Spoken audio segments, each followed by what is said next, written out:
할렐루야, 반갑습니다. 한 주간도 주의 은혜 가운데 잘 지내셨습니까?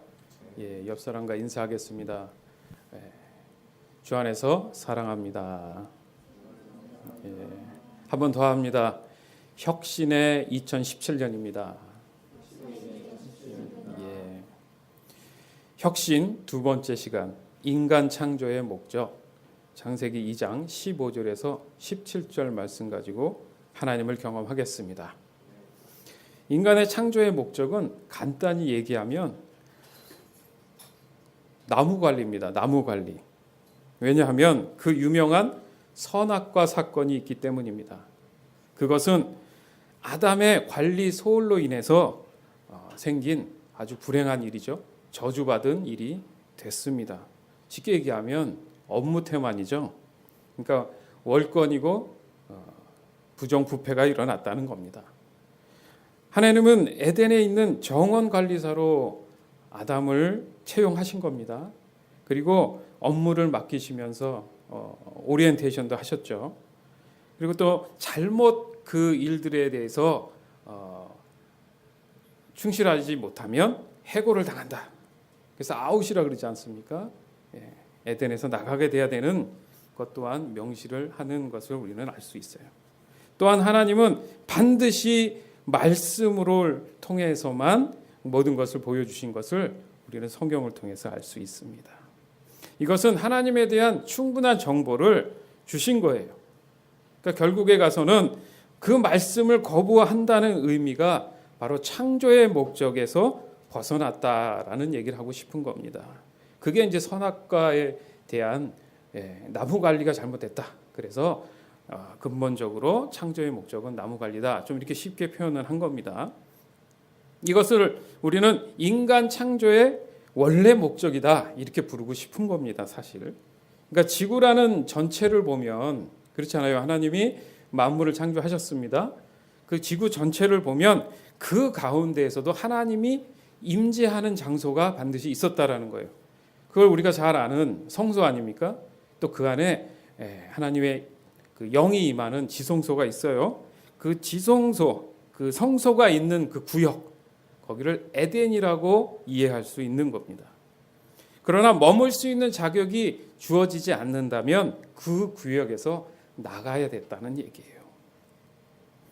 이 장면은 마치 우리가 좀 쉽게 연상할 수 있는 하나님께서 성경을 더 이해할 수 있게끔 만들어 놓은 것이 출애굽 사건입니다. 출애굽 사건을 전체를 이렇게 그려다보면 창조의 목적, 그 다음에 에덴의 그 동산의 개념이 충분히 이해됩니다. 왜냐하면 결국 출애굽의 마지막 여정, 종착점은 우리가 잘 아는 가나안이에요. 가나안은 하나님께서 에덴을 상징하게끔 이렇게 말씀을 풀어 우리에게 주고 계십니다. 이것은 율법의 완성을 위한, 온전케 하기 위한 여정이었단 말이죠. 그러니까 하나님의 창조의 목적으로 다시 회복하기 위한 하나님의 은혜입니다. 그리고 하나님의 사랑인 줄 믿습니다. 그러나 선택한 이 이스라엘은 어떻게 했습니까? 선악과를 먹는 결과를 가져왔잖아요. 그래서 어떻게 해요? 세월이, 그 많은 세월을 애굽에서의 종생활로 보낼 수밖에 없었다라는 거예요. 이탈됐기 때문에. 그럼에도 불구하고 하나님께서는 그 에덴으로 이끄시기 위해서 가나안의 그 여정을 허락하신 겁니다. 그 중간에 광야 생활 있지 않습니까? 그죠? 지난주에 설교를 통해서 얘기했죠. 그 광야의 중간에 아주 중요한 떨기나무에 대한 얘기들을 했지 않습니까? 그것이 생명이 되는 그 나무란 말이에요. 그러니까 광야는 뭡니까? 하나님께 온전히 순종하겠다는 뜻이잖아요. 하나님이 모든 것을 이끄신다는 것을 인정하라는 뜻이었다고요. 그 과정 가운데에 에덴의 회복으로 갈 수 있었다라는 거죠. 자, 그럼 또다시 신약적인 측면에서 보면 그 예수님의 모습을 보면서 우리는 또 알 수 있죠. 뭐예요? 율법을 온전케 완성시키고자 오셨다. 이렇게 말씀하셨단 말입니다. 그렇죠. 그러니까 즉 창조의 목적을 다시 한번 회복하시는 장면을 우리는 이해할 수 있다라는 거죠. 그렇게 본다면 인류의 역사는 참 반복적이다. 그죠? 죄를 짓고 저주를 받았으나 다시 하나님께 회복되는 역사가 있었지만 또 하나님을 등지고 죄를 짓고 또 에덴에서 벗어나는 일이 있었고 다시 또 이런 것들이 계속 반복된다는 것을 볼 수 있습니다. 그거의 종지부가 바로 예수님이 오신 거예요. 다시 반복은 사실 없어요. 예수님께서 종지부를 찍으시고 이제 예수만 믿으면 영생을 얻을 수 있다. 무슨 말입니까? 창조의 궁극적인 목적 안에 에덴 안에 하나님을 섬기는 일에 우리도 동참할 수 있다. 그래서 만민 제사장이 됐다. 이렇게 성경은 말씀하고 있습니다. 자, 오늘 본문도 인간 창조의 목적을 아주 현실적으로 우리에게 쉽게 와닿을 수 있도록 설명한 장이에요. 창세기 2장 15절. 여호와 하나님께서 만드신 사람을 데려다가 에덴 동산에 두시고 그 동산을 돌보고 지키게 하셨습니다. 아멘. 자, 재밌는 성경 여행이 될 수도 있습니다. 잘 보세요. 하나님은 아담을 그러니까 고위직이란 말 알죠? 아주 중요한 자리에 임명하셨다는 거예요. 임명하셨다. 자, 본문에 좀 전에 읽었던 거 보면 여호와 하나님께서 만드신 사람을 데려다가 에덴 동산에 두셨다. 이게 중요한 겁니다. 두셨다. 그러니까 이 단어의 중요한 게 뭐냐면 요직을 줬다, 임명했다. 자, 이것을 어떻게 증명할 수 있냐면 이 같은 히브리어의 이 단어가 다른 성경 말씀에도 똑같이 적용된 곳들이 몇 개 있는데 하나를 예를 들면 사무엘하 17장 25절에 상반절에 나옵니다. 압살롬은 요압을 대신해서 아마사를 군대의 총사령관으로 임명했습니다. 네, 여기 보면 군대의 총사령관이면 어때요? 모든 군인의 최고의 지도자입니다. 그것을 임명했다 했을 때 이 임명이란 단어가 두시고 사람을 두시고 같은 단어입니다. 굉장히 중요한 그죠? 요직에 임명을 한 겁니다. 좀 다른 말로 한다면 이 단어에는 언약을 세우다, 직분자, 즉 기름 부은 자, 뭡니까? 사람을 왕 같은 제사장으로 하나님께서 부르셨다 이겁니다. 결국 아담은 일반적인 나무 관리사가 아니었어요. 우리가 시각적인 측면으로만 자꾸 나무, 관리, 열매 이렇게 보니까 우리 인본적인 생각에서 참 그 진리가 어렵게 느껴지는 겁니다. 그러니까 이 어떤 고정관념의 구조를 좀 바꿔줘야지 진리가 보인다는 거예요. 선입관을 좀 내려놓고 봐야 될 필요가 있다는 거예요. 다만 성경을 우리가 이해할 수 있도록 하나님께서 좀 전에 말씀드린 시각적인 표현으로 활용을 해서 좀 더 쉽게 우리가 접할 수 있도록 사실 해놓은 거예요. 자, 그러면 좀 더 들어가 보길 원합니다. 자, 여기서 우리가 좀 전에 언급했던 나무 얘기 자꾸 하지 않습니까? 여러분도 지금 딱 생각하면 에덴에 두 가지 나무가 생각이 분명히 날 거예요. 그럼 과연 그게 두 가지를 일부러 하나님께서 만들어 놓고 하나님의 뜻을 보이기 위함이었다? 이렇게 얘기하니까 참 어려운 거예요. 자, 이것을 원어적인 측면에서 가능한 한 최대한 하나님을 알려고 한다면 충분히 이해가 됩니다. 자, 좀 더 첫 번째로 접근할 수 있는 게 결국 이 두 가지 나무는 말씀과 깊은 연관성이 있다라는 전제를 하세요. 지금 마음속에 전제를 해보세요. 따라서 말씀으로 섬기기 위해서 인간을 창조했다라는 측면입니다. 또한 예배자로 부르셨다. 아까도 말씀드렸지만 직분자, 기름 부은 자로 불렀다.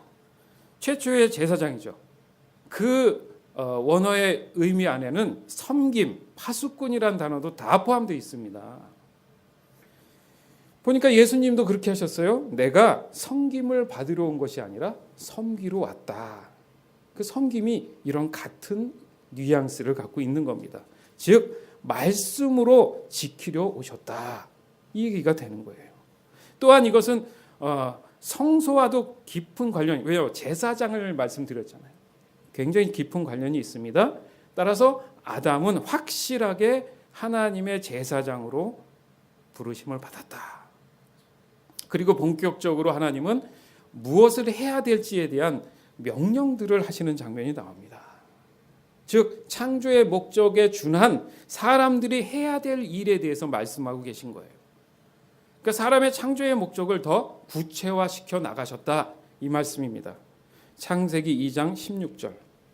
여호와 하나님께서 그 사람에게 명령하셨습니다. 너는 동산에 있는 모든 나무의 열매를 마음대로 먹어라. 아멘. 자, 신났죠. 마음대로 먹어라, 임의로 먹어라. 성경 버전들을 보면 이런 여러 가지 해석이 나오는데 원어를 좀 더 따져보자는 거예요. 여기서 모든 나무의 열매라고 이렇게 표현됐지만 사실상 그게 배유를 정확히 해서 실제적인 성경적 의미를 찾아보면 원어적 해석을 보면 하나의 나무에서 열릴 수 있는 많은 열매를 표현하는 거예요, 사실. 한국말이라는 게 참 그래요. 그래서 본문을 더욱 건전하게 이해하기 위해서는 이게 좀 순서가 바뀌어야 되는구나. 문법상에 많은 나무가 있고 거기서 열리는 열매 이렇게 하니까 복잡한 거. 그러면 생명나무도 있고 선악나무도 있고 또 다른 나무도 여러 가지 있는 거야? 뭐 그걸 다 관리하기 위해서 그러면 사람을 지었나? 복잡합니다. 그렇지 않아요? 그게 아니고 지금 하나님이 굳이 여러 가지 나무를 통해서 너가 나무를 관리하는 관리사가 되라 이렇게 창조하시기에는 성경의 거대한 이 역사를 그죠? 써내려갔을 때 과연 그런 것인가? 그것을 왜 우리는 성경은 예수님을 얘기하고 구원을 얘기하고 이거와 이게 무슨 상관이 있는가? 질문이 던져진다는 거예요. 그런 측면이 아니었구나. 어떤 메인이 있고 메인 안에서 뭔가 분출돼 나오는 산출돼 나오는 문제에 대한 것들을 하나씩 해결해 나감으로 인해서 최초의 하나님의 근극적인 목적을 좀 찾아가 보자. 이렇게 접근이 돼야 여러분이 좀 클리어해지지 않겠습니까? 영적인 생활, 신앙생활이라는 게 다 그런 거 아니에요? 근극적인 진리가 뭐냐 질문을 던지지 않습니까? 그 진리는 곧 예수님이다. 왜 예수님이라고 하는가? 그것을 지금 우리가 기도하면서 영적으로 찾아갔을 때에 내가 이런 목적 때문에 하나님께서 이 땅 가운데 보내셨고 이 자리에 이렇게 함께 하나님을 경배하며 이야기하고 있구나. 이게 클리어해질 수 있다라는 거예요. 예를 들어 볼게요. 우리가 맛있게 먹는 사과도 있고 귤도 있지 않습니까?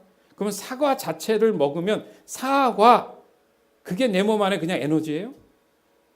그 연구를 해보니까 사과 안에 그 즙 안에 알갱이 안에 여러 가지 성분이 들어있었다는 거죠. 이해되십니까? 분명히 딸 때는 하나처럼 느껴졌는데 그걸 잘근잘근 씹다 보니까 씹으면서 그 안에 있었던 영양분들이 여러 가지가 들어왔다. 자, 이게 더 합리적인 거 아니에요? 아멘? 왜 아멘이에요?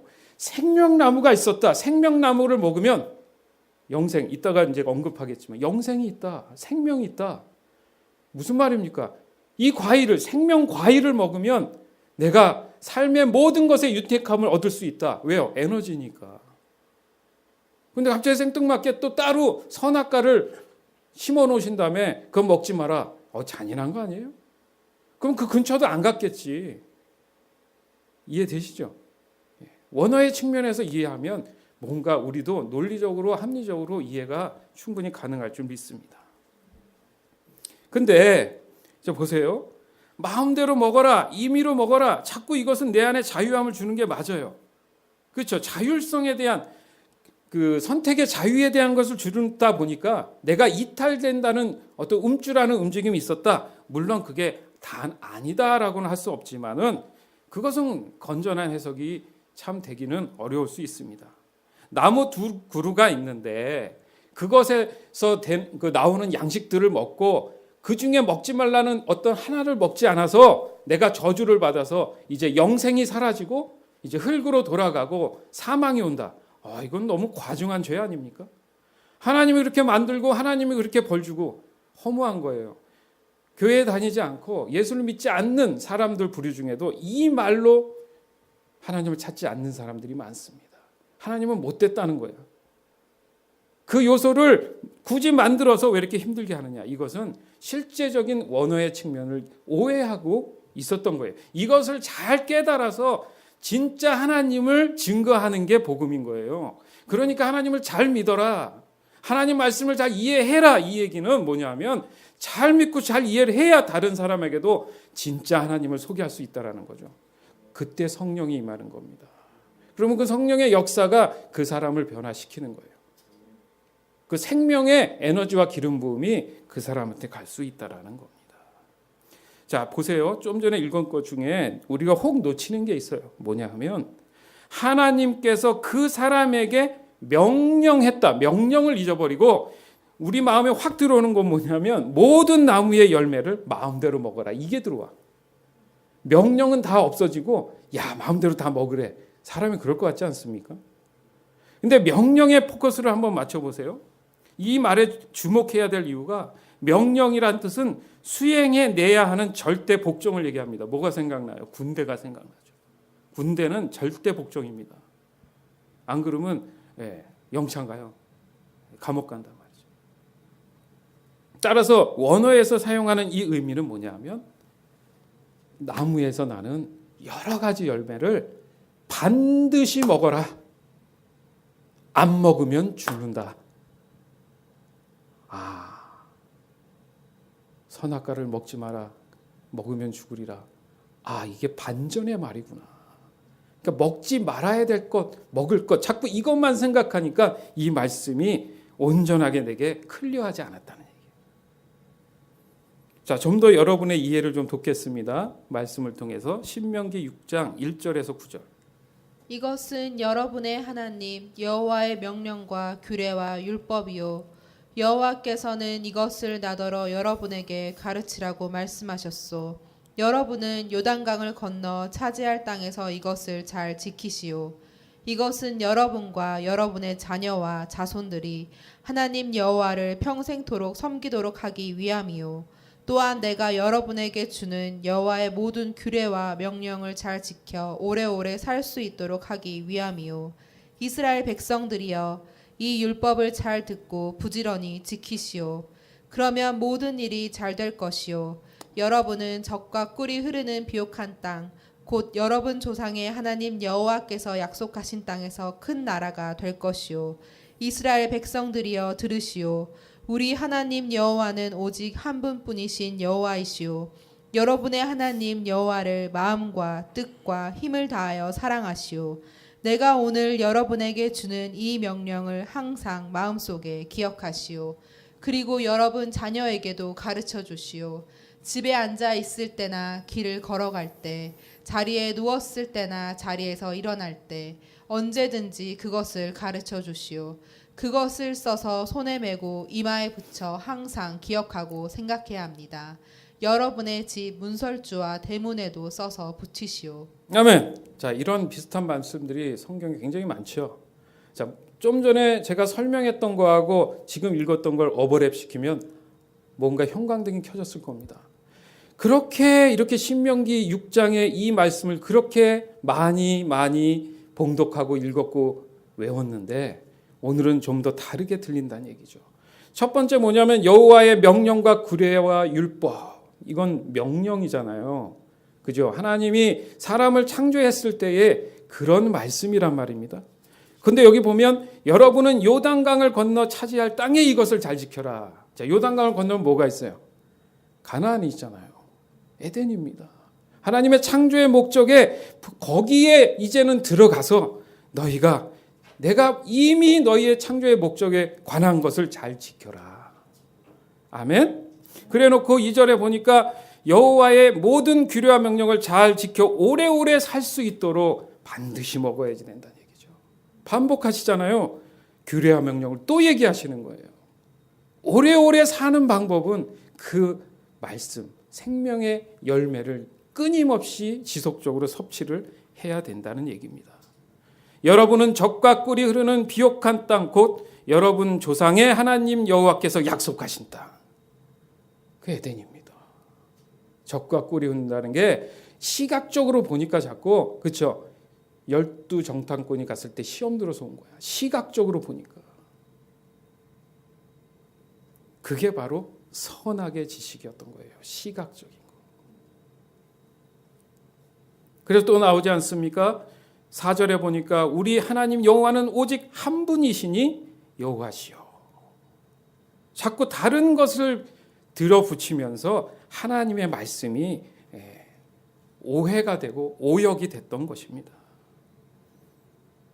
즉 하나님의 말씀을 지키고 섬기고 기억하고 가르치고 등등의 이 표현을 오늘 본문 창세기 2장에서는 취하라, 먹으라로 표현된 겁니다. 이렇게 신앙적인 관점에서 볼 줄 알아야 되는 거예요. 나무로부터 나오는 모든 것을 먹는다는 거잖아요. 그러니까 나무를 이렇게 분리하지 말고 해석할 줄 알아야 된다는 얘기예요. 따라서 하나님의 말씀은 하나의 나무에서 나오는 것이 맞다는 이유가 뭐냐면 진리는 하나잖아요. 맞죠? 내 안에 죄와 법이 막 싸운단 말이에요. 갈등해요, 안 해요?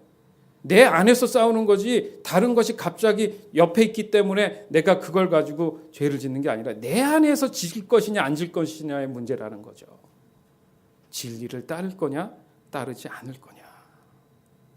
따라서 하나님의 말씀은 하나의 말씀에 하나의 나무 하나의 생명의 말씀에서 나온 것이 맞습니다. 즉 사람이 해야 할 일은 모든 말씀을 온전케 하시기 위해서 그 생명 나무에서 나오는 열매를 끊임없이 섭취를 해야 된다는 거예요. 모든 하나님의 말씀을 반드시 먹으라고 말씀하신 것을 우리는 다시 한번 기억해야 될 줄 믿습니다. 좀 더 쉽게 예를 들게요. 여러분이 지금 움직일 수 있는 것, 생명이 보장된다는 건 뭘로 확증합니까? 공기입니다. 공기는 내가 먹고 싶으면 먹고 싫으면 놔두고 와요? 이것은 반드시 마셔야 돼요. 왜요? 내가 숨을 쉬어야 심장이 뛰고 심장 역할이 뭡니까? 혈액순환입니다. 그죠? 심장이 멈췄다는 건 뭐예요? 숨을 못 쉬었다는 얘기 아닙니까? 그러면 혈액이 돌아요, 안 돌아요? 죽는단 말이죠. 아주 쉽게 얘기한 거예요. 하나님의 말씀은 뭐라 그래요? 생명입니다. 그러니까 공기와도 같은 거죠. 안 쉬면 안 돼요. 그러니까 반드시 먹으라는 것은 하나님 우리를 창조하시면서 명령으로 하신 거예요. 안 먹으면 안 돼요. 저희 교회도 지금 365일 통독하잖아요. 아, 목사님 1년 12월 30일이 됐는데 통독했어요. 한독했어요. 그거 지금 관심 없어요. 살기 위해서 읽는 겁니다. 근데 한 3, 4일 밀려봐요. 그거 부담돼서 못 읽습니다. 버거워요. 공기도 한꺼번에 주입하면 사람 죽습니다. 그죠? 그래서 여기 심정박동 뛰는 거 있잖아요. 왜? 빨리 뛰어도 안 되고 늦게 뛰어도 안 되고 고혈압, 저혈압. 적당량을 하나님께서는 지속적으로 섭취하시길 원하는 거예요. 과부하 걸리지 않도록.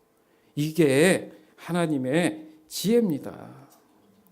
꼭 챙겨서 말씀을 열매죠. 그것을 먹어야 하나님이 그 말씀을 따라 만물을 잘 다스릴 수 있다. 하나님의 뜻을 온전히 잘 순종할 수 있다. 이렇게 해석이 되는 겁니다.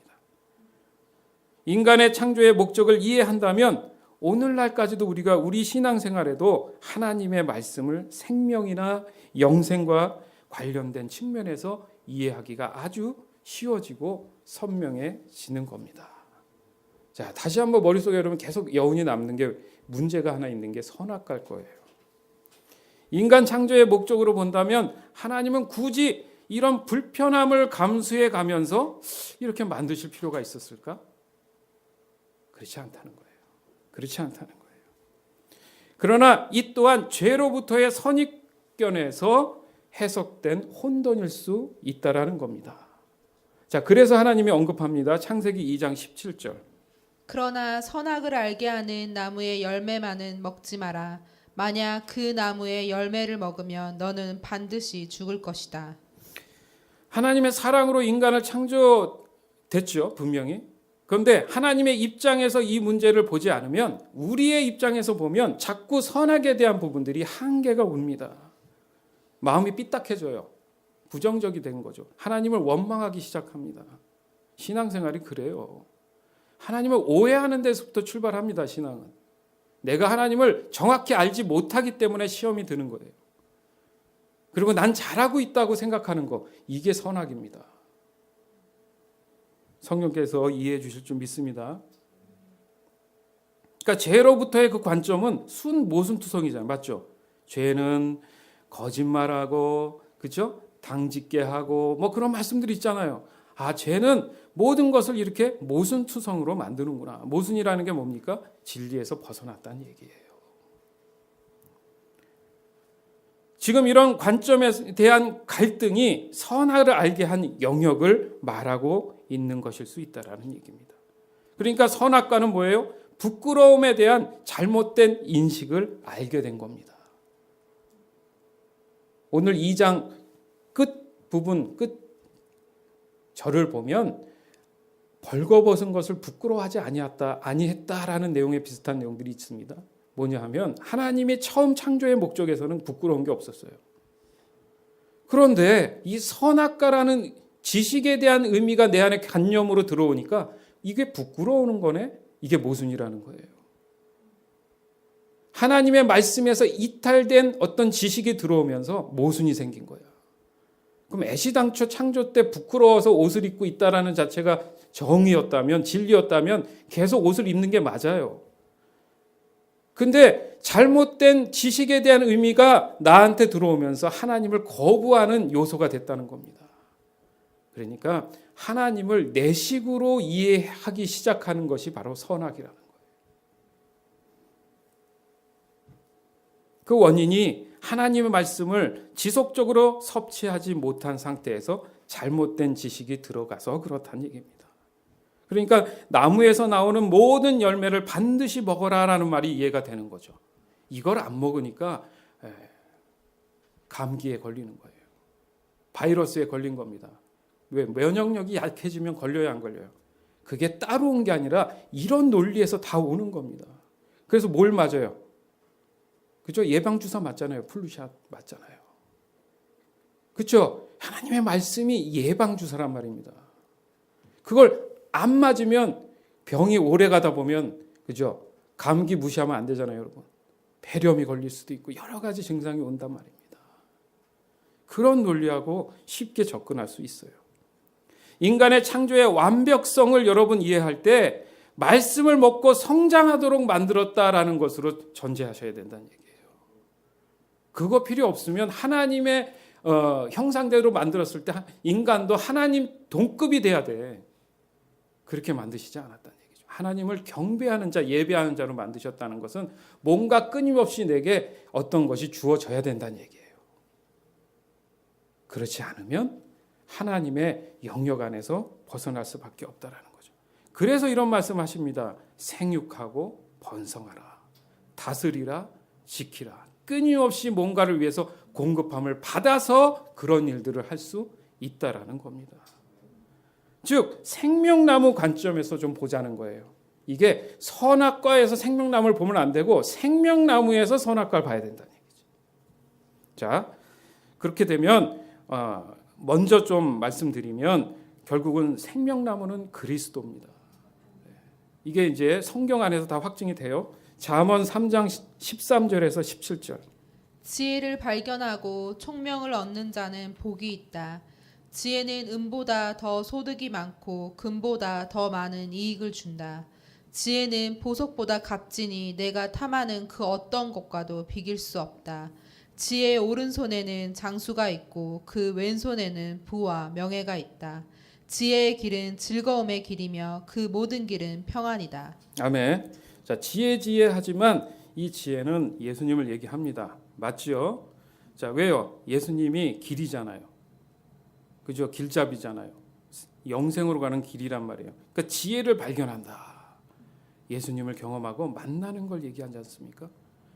그것은 뭐예요? 총명을 얻는 자. 총명은 뭡니까? 하나님을 아는 지식이란 말이에요. 복이라는 게 육체에 많은 것들. 자, 반을 딱 잘라서 보면, 그죠? 뱀이 하와를 미혹했던 것은 바로 이 반쪽입니다. 금, 보석, 오래 살고 부귀영화를 누리는 이런 것들에 대한 것들이 함정에 빠진 겁니다. 하나님과의 동등함을 지금 시험 들도록 예를 든 거예요. 그러니까 하나님 말씀에 이탈되는 가장 치명적인 것을 뱀은 심어줬다는 거죠. 그러니까 지혜로부터 멀어지게 한다. 예수로부터, 구원으로부터 멀어지게 하면 된다 이거죠. 그러니까 저주를 받아서 구원받지 못하게 됐다는 거죠. 두 번째는 길이요? 진리잖아요. 그죠? 진리와 생명. 요한복음 1장 1절에서 4절. 태초에 말씀이 계셨습니다. 그 말씀은 하나님과 함께 계셨는데 그 말씀은 곧 하나님이셨습니다. 그분은 세상이 창조되기도 전에 하나님과 함께 계셨습니다. 모든 것이 그분을 통하여 지음을 받았습니다. 지음을 받은 것 중에서 어느 것 하나도 그분 없이 지어진 것이 없습니다. 그분 안에는 생명이 있습니다. 그 생명은 세상 사람들을 비추는 빛이었습니다. 아멘. 더 클리어해졌습니까? 태초에 말씀이 계시고 말씀이 건 하나님이고. 2절에 보니까 그분은 누구예요? 예수 그리스도잖아요. 그분이 뭐래요? 세상이 창조되기도 전에 하나님과 계셨고 모든 것이 그분 예수님을 통해서 지어졌다. 이 지구의 주인이 누굽니까? 그러면 예수님이 되시는 거죠. 예수님도 하나님이시니까. 그래서 그 책임감을 가지고 다시 이 땅가에 오신 겁니다. 그러니까 생명나무가 다시 오셔서 영생을 주기 위해 오셨다는 거잖아요. 그렇죠? 지음받은 것 중엔 어느 것 하나도 그분 없이 지어진 것은 없다. 저희가 그런 줄 믿습니다. 그러니까 그분 없이 못 사는 거예요, 우리가. 그죠? 그분이 진리고 생명이 돼요. 그래서 4절에 보니까 그분 안에는 뭐가 있다? 생명. 아, 생명나무시구나. 그 생명은 세상 사람들을 비추는 빛이시구나. 에너지입니다. 그죠? 요한복음 1장을 읽다 보면 거의 창세기 읽는 것 같지 않습니까? 자, 마지막 그리스도는 영생이다. 이걸 설명하는 게 있어요. 창세기 3장 22절.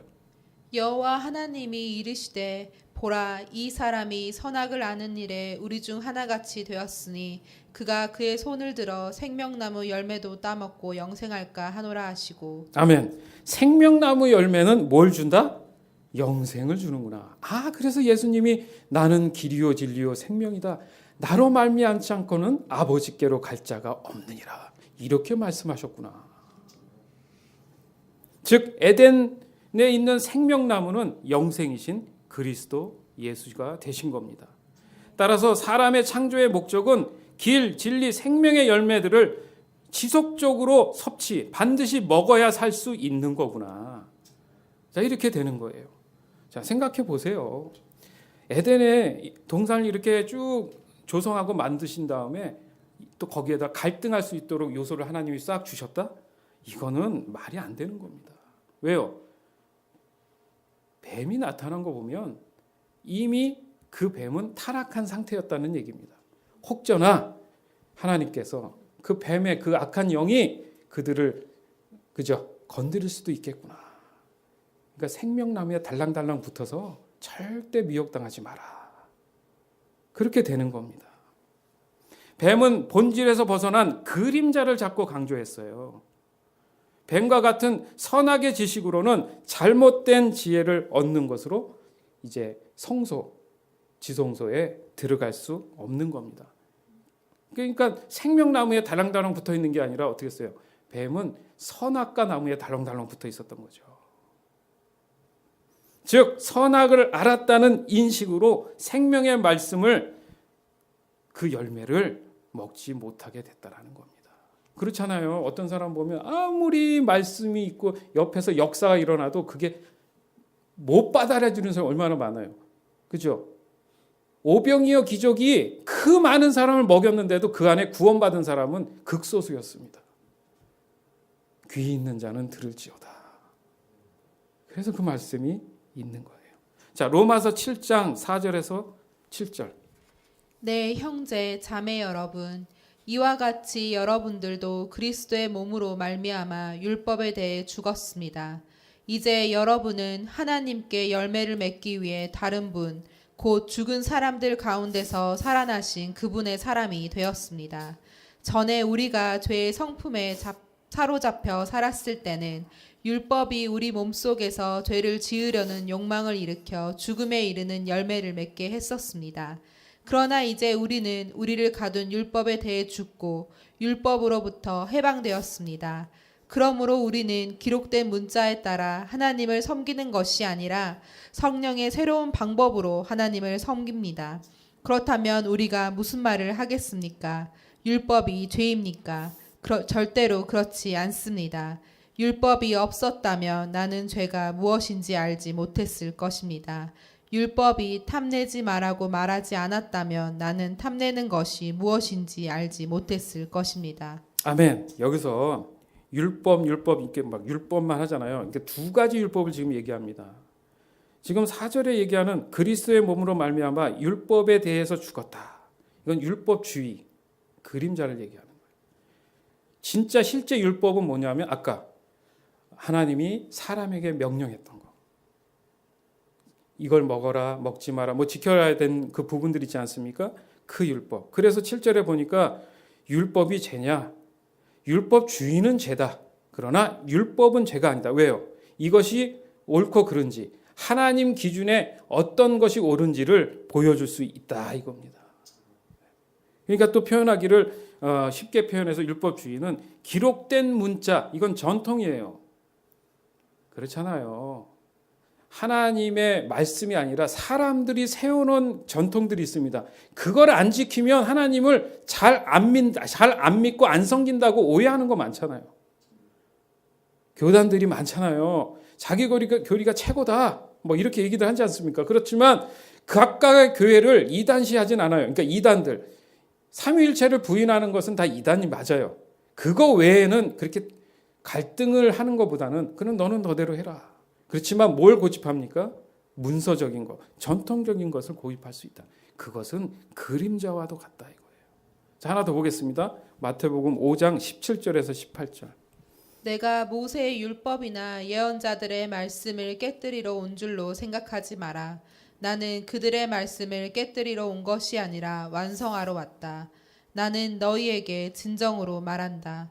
하늘과 땅이 없어지기 전에는 율법의 아무리 작은 부분이라도 사라지지 않고 반드시 다 이루어질 것이다. 아멘.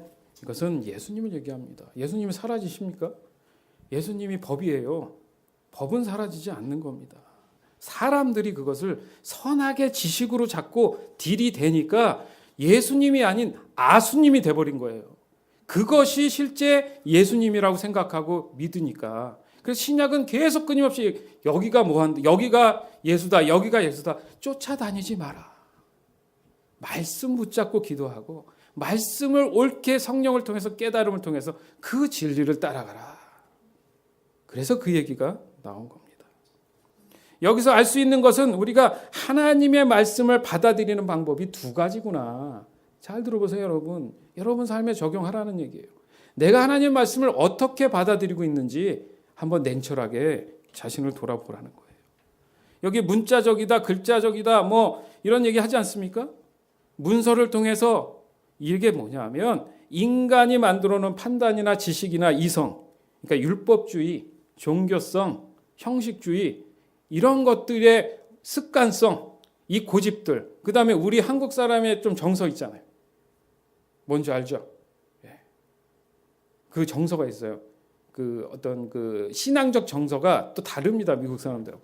그거의 선입견을 가지고 이 율법, 하나님의 말씀을 이해할 경우가 있다라는 겁니다.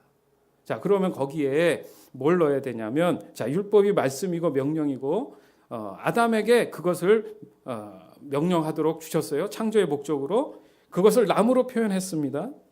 자, 그러면 율법을 선하게 지식으로 먹으면 반드시 죽는다. 이렇게 된다는 거예요. 그렇죠? 하나님의 말씀을 내가 판단해서 옳고 그르다를 하는 순간 죽는다 이 얘기예요. 아멘. 예. 성령께서 지혜를 주실 줄 믿습니다. 뱀이 먼저 그런 짓을 했잖아요. 그것을 어떻게 해요? 하와에게 미혹으로 들이댄 거예요. 자, 고린도 후서 3장 5절에서 8절. 우리가 무슨 일이든지 우리에게서 난 것 같이 스스로 만족할 것이 아니니 우리의 만족은 오직 하나님으로부터 나느니라. 그가 또한 우리를 새 언약의 일꾼 되기에 만족하게 하셨으니 율법 조문으로 하지 아니하고 오직 영으로 함이니 율법 조문은 죽이는 것이요 영은 살리는 것이니라. 돌에 써서 새긴 죽게 하는 율법 조문의 직분도 영광이 있어 이스라엘 자손들은 모세의 얼굴에 없어질 영광 때문에도 그 얼굴을 주목하지 못하였거든. 하물며 영의 직분은 더욱 영광이 있지 아니하겠느냐. 아멘. 우리의 만족은 오직 하나님으로부터만 나온다. 생명나무로부터만 나온다. 다른 해석은 없다. 믿으십니까? 우리를 새 언약의 일꾼 되기에 하나님이 인간을 창조했다. 이것은 새 언약을 주신 거예요. 약속이잖아요. 이렇게 하면 이렇게 하겠다. 그 언약에 대한 만족, 뭡니까? 회복입니다. 그렇죠? 그것은 보이는 시각적인 것이 아니라 영적인 문제다. 믿으십니까? 예. 영이 살아야 우리의 육체도 신실함이 옵니다. 우리 인생이 그렇잖아요. 따로 분리해서 살 수 있어요? 그거는 잘못하면 영지주의가 돼요. 그게 아니라 내가 하나님 앞에 신실하도록 하나님께 예배자로서 부름받아서 말씀 가운데 살 수 있다면 내 삶에서도 신실함이 드러나서 그들에게도 인정을 받는 겁니다. 아멘? 네. 하나님으로부터 인정받으면 세상 사람들도 인정한다. 이건 성경적인 거죠. 따라서 인간의 목적을 정확히 이해할 수 있는 방법은 영, 생명, 말씀, 그리스도, 그의 사랑으로 받아들이고 먹어야지 이해가 되는구나. 믿으시기 바랍니다. 이것을 우리는 히브리어로 푸뉴마라고 합니다. 푸뉴마. 들어본 사람은 있을 거예요. 굉장히 많이 들었을 겁니다. 영적으로 그것을 먹는다, 받아들인다는 의미예요. 자, 그러면 좀 어려울 수 있다라고 생각할 수 있어요. 그럼 더 다른 말이 필요 없으니까 여러분, 자, 정리해 보면 인간의 창조의 목적에서 사람이 이탈됐습니다. 그리고 다시 그 창조의 목적으로 이끄시는 하나님의 사랑이 있었어요. 그 사랑 가운데에 성령의 지혜를 얻은 사람이 바울이에요. 자, 바울이 그 내용을 압축해서 설명하는 성경 구절들이 있습니다. 자, 이걸 들으면 조금 더 여러분들이 좀 이해하는 데 도움이 돼요. 그러니까 이 글을 읽을 거예요. 골로새서 2장 3절에서 23절을 읽어줄 텐데, 봉독할 텐데 여러분의 영을 좀 여세요. 그러니까 내 시각적인 관념에서 듣지 말고 여러분 안에 지금 예수 믿고 구원 받았지 않습니까? 성령이 주시는 하나님의 영으로 이 창조의 목적을 이해하려는 마음을 가지고 듣기를 원하세요. 그러면 성령께서 도우십니다. 자, 골로새서 2장 3절에서 23절. 그리스도 그분 안에는 모든 지혜와 지식의 보물이 감추어져 있습니다. 보기에는 좋아 보이나 실제로는 거짓말인 유혹들에 여러분이 속지 않기를 바라는 뜻에서 이렇게 여러분에게 말합니다. 비록 내 몸은 여러분과 함께 있지 않으나 내 마음은 언제나 그곳에 있다는 것을 잊지 마십시오. 여러분의 선한 삶과 그리스도를 믿는 믿음 안에 굳게 서 있는 모습을 보니 내 마음이 더없이 행복합니다. 그리스도 예수를 주님으로 믿었으니 그분 안에서 계속 살아가십시오. 그분 안에 깊이 뿌리를 내리고 그 위에 여러분의 삶을 계획하시길 바랍니다. 가르침을 받은 대로 믿음에 굳게 서서 늘 감사한 생활을 하십시오. 헛된 말과 거짓 철학에 속아 잘못된 길로 가지 않도록 주의하십시오. 그것들은 모두 사람의 생각에서 비롯되었으며 아무 가치도 없습니다. 결코 그리스도로부터 나온 것이 아니므로 멀리하시기 바랍니다. 하나님의 모든 성품은 이 땅에서 사람의 모습으로 사신 그리스도께 완전히 나타난 바 되었습니다. 여러분은 그리스도 안에서만 진정으로 완전한 삶을 누릴 수 있습니다. 그분은 모든 지배자와 권세자들의 머리가 되시는 분입니다. 그리스도를 믿었을 때 여러분은 새로운 할례를 받았습니다. 이것은 손으로 행하는 육체적인 할례가 아니라 그리스도에 의해 죄의 세력에서 벗어나게 되었음을 의미합니다. 여러분은 침례를 받음으로 그리스도와 함께 죽었고 믿음 안에서 다시 그리스도와 함께 살아났습니다. 이 믿음은 모든 죽은 사람 가운데서 그리스도를 다시 살리신 하나님의 능력을 믿는 것입니다. 여러분은 죄 때문에 영적으로 죽은 사람이었으며 죄된 욕망에서 벗어나지도 못하였습니다. 그러나 하나님께서는 여러분을 그리스도와 함께 살리시고 우리의 모든 죄를 용서해 주셨습니다. 하나님께서는 우리를 거스르는 기록된 빚의 문서들을 우리 가운데서 취하셔서 그것들을 십자가에 못 박아 깨끗이 없애 주셨습니다. 이렇게 하여 하나님께서는 세상의 주권과 능력을 꺾으시고 온 세상 사람들에게 십자가를 통한 승리를 보여주셨습니다. 그러므로 여러분은 먹고 마시는 것이나 명절이나 초하루와 안식일을 지키는 문제에 있어서 사람들의 말에 얽매이지 말기 바랍니다. 이런 것들은 오실 그리스도를 보여주려는 그림자에 불과합니다. 겸손한 체하며 천사를 숭배하는 무리들이 있습니다. 환상을 보았다고도 하는 그들의 말에 귀를 기울이지 마십시오. 그들은 자신들의 인간적인 생각과 어리석은 교만으로 들떠 있으며 머리 대신 그리스도를 따르지 않고 마음대로 행하고 있습니다. 몸은 머리에 붙어 있어야 합니다. 그래야 몸의 각 마디가 서로 도와 영양분을 받아 유지하고 하나님이 바라시는 모습으로 자라갈 수 있는 것입니다. 그리스도와 함께 죽은 여러분은 이 세상의 헛된 규칙들로부터 자유로운 사람들입니다. 그런데 왜 이 세상에 속한 사람들처럼 행동하십니까? 왜 아직도 이것은 붙잡으면 안 된다, 저것은 맛보아서도 안 된다, 만지지도 마라 하는 등의 규칙에 얽매여 있는 것입니까? 이런 규칙들은 먹으면 없어지고 쓰면 사라지고 마는 세상 것들에 대한 인간적인 규칙이요 가르침일 뿐입니다. 그것을 따르는 사람들이 훌륭해 보일지 모르나 그것은 다 사람들이 만든 종교적 관습들입니다. 거짓된 겸손으로 자기 몸을 괴롭히기만 할 뿐 마음속에 파고드는 악한 욕망과 죄를 이겨내게 할 수는 없습니다. 아멘. 뭐 더할 나위가 없죠. 다른 건 다 그렇다 치고 지금 두 절을 생각해 보는데 먼저 좀 언급할 것은 19절을 좀 전에 읽었던 19절의 끝에 보면 하나님이 바라시는 모습으로 자라갈 수 있는 것입니다. 하나님이 아담을 불러서 세우시고 나무를 관리하게 하셨을 때 그것을 반드시 먹어라. 하나님이 바라는 거잖아요. 바라는 모습으로 자라간다. 엄청난 그죠? 초월하는 거예요. 창세기와 골로새서를 완전히 꿰어서 하나님께서 진리로 보여주시는 겁니다. 여기에 우리가 아까도 계속 언급했던 17절에 보니까 이 모든 것들은 오실 그리스도를 보여주려는 그냥 그림자에 불과하다. 여러분 그림자 한번 생각해 보세요. 그림자를 보면 그 본질을 쉽게 정의할 수 있습니까? 그렇죠? 내가 그림자가 있지만 옆에 사람도 나하고 옷을 똑같이 입고 모양이 같으면 그림자가 같은 거예요. 이런 뭐 테이블이나 지나가면 그림자도 구겨집니다. 그렇죠. 그것을 정확히 그 사람이라고 얘기하기는 어려운 거죠. 어떤 물건이라고 얘기하기는 상당히 어렵다는 겁니다. 아멘. 그래서 환경에 따라 변하는 그림자를 쫓지 말라는 겁니다. 사랑하는 여러분, 하나님이 인간을 창조하신 목적은 우리 자신을 예배자로 부르신 겁니다. 거기에 필요한 장치들이 바로 에덴이라는 정원 안에 있는 나무를 지키는 일이에요.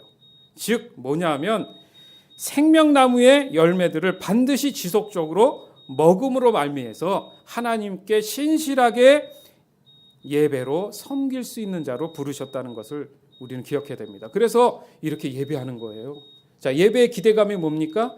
하나님이 예배에 오픈이 됐을 때 하나님의 기름 부음으로 임재하지 않습니까?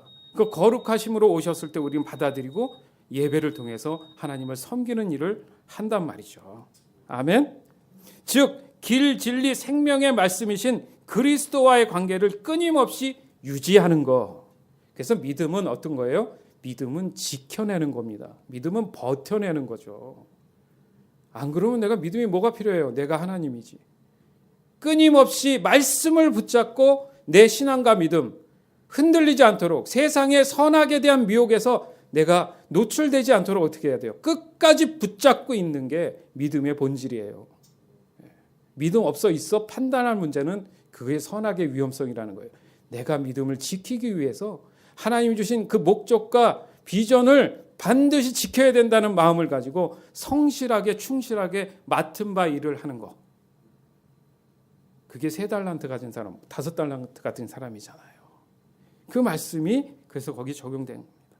그래서 반드시 생명나무에서 나오는 말씀을 빠짐없이, 그러니까 예수님으로 인해서 나오시는 진리의 말씀들을 빠짐없이 섭취해야 하는 것이 부름받은 그리스도인의 삶이라는 겁니다. 이게 잘 안 되니까 신앙생활이 막 헷갈린 겁니다.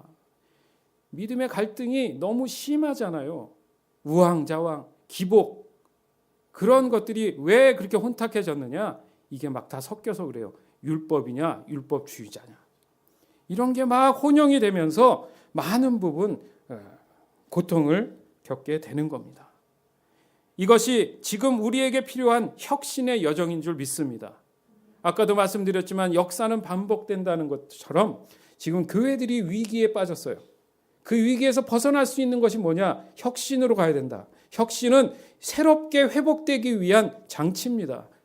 예수님이 이렇게 혁신하셨잖아요, 오셔서. 부활의 사건, 혁신입니다.